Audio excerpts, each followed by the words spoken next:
Hello everyone. So today's topic is about the drug discovery and the development. So firstly, we have to know about the definition of a drug discovery. So the drug discovery is the process in which new medicines are identified.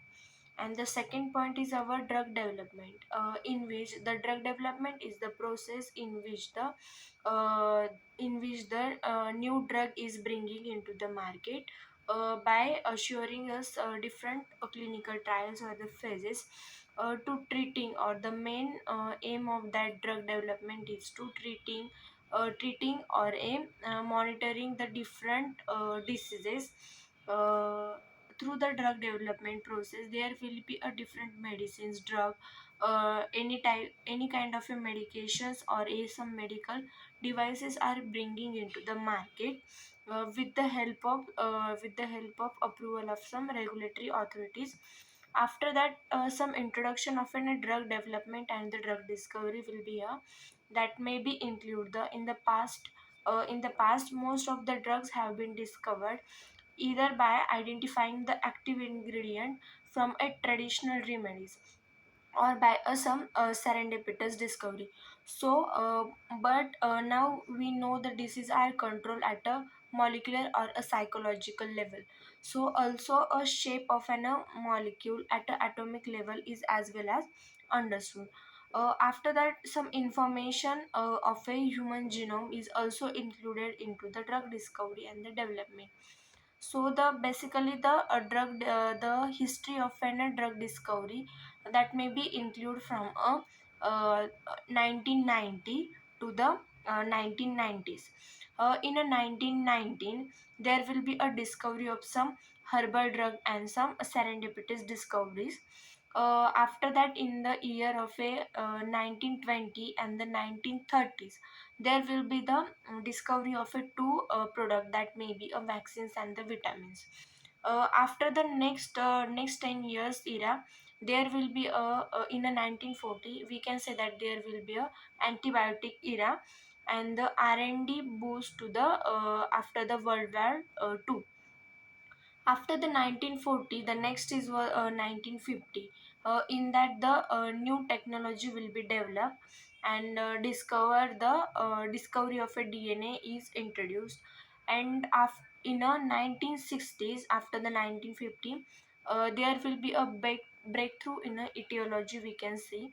After 1960, in a 1970, the rise of a biotechnology will be discovered, and use of information and the technology. After that, in the 1980s, there will be a commercialization of a drug discovery and the combinatorial chemistry. And in the last of a drug discovery, we can say that in the 1990s, there will be a discovery of a robotics and some automation programs. After that, for a drug discovery and development process, there will be a need of a registration that may include some the higher authorities. Firstly, the Ministry of Health and Family Welfare and the Ministry of Chemicals and the Fertilizers have a major role in the regulation of an IPM. After that, the NDA must be submitted to the DCGI, that is a new drug application have mostly submitted to the DCGI, that is a Drug Control General of India.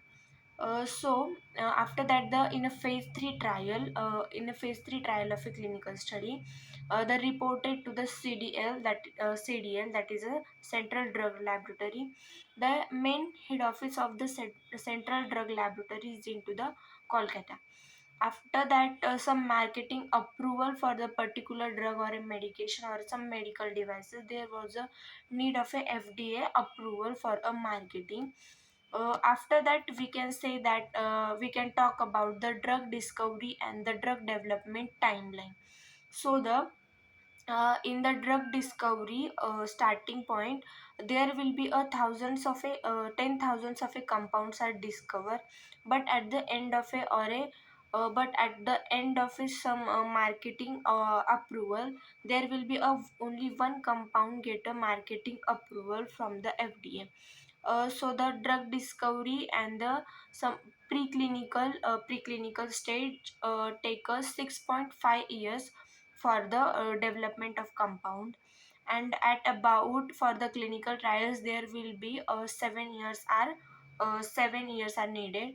And for the FDA review and the FDA approval there will be a 1.5 years approximately needed. So we can generally say that for a drug discovery and development there will be 6.5 plus 7 plus 1.5. It mostly around to the 10 to 15 years are needed for the drug discovery and the development.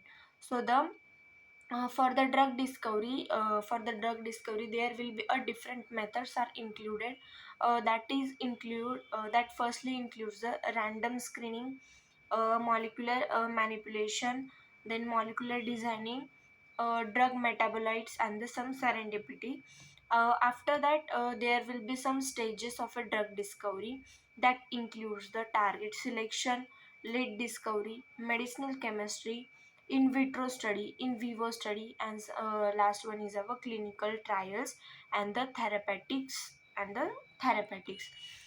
So we can also say in a drug discovery and development there will be a main role of an gene therapy. So basically in the gene therapy we can say that uh, the gene therapy is a treatment which is provided to a patient to avoid or to change a functional gene to get a better cure.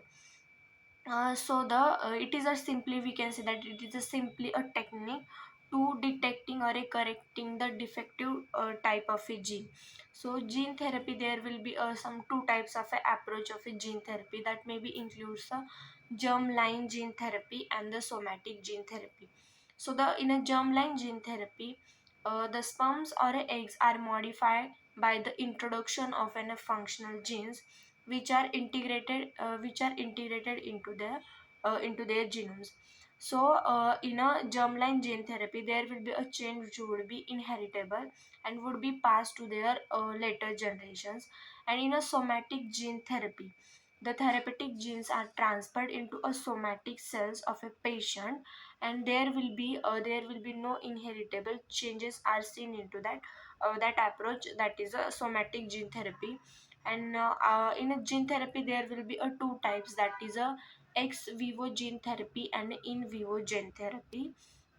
After in a gene therapy there will be several vectors are used, like a virus, then lipoplexes, human artificial chromosomes, then DNA molecular conjugates are also used into the gene therapy. So in a drug development process there will be a different clinical trial phases which will be start from the phase 0. That is a phase 0 is also known as a microdosing.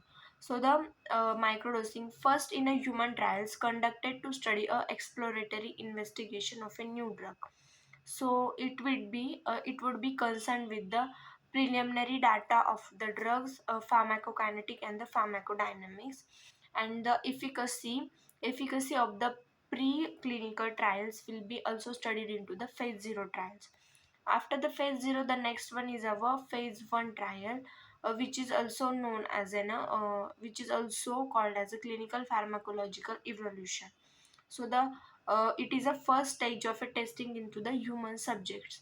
At around 20 to 50 healthy volunteers are needed for the phase 1 trial study, and it would be concerned with the human toxicity, then pharmacology and the pharmacodynamics, and some tolerated disease. And also the single ascending dose and the multiple ascending dose are also studied into the phase 1. After the phase 1 there will be a phase 2.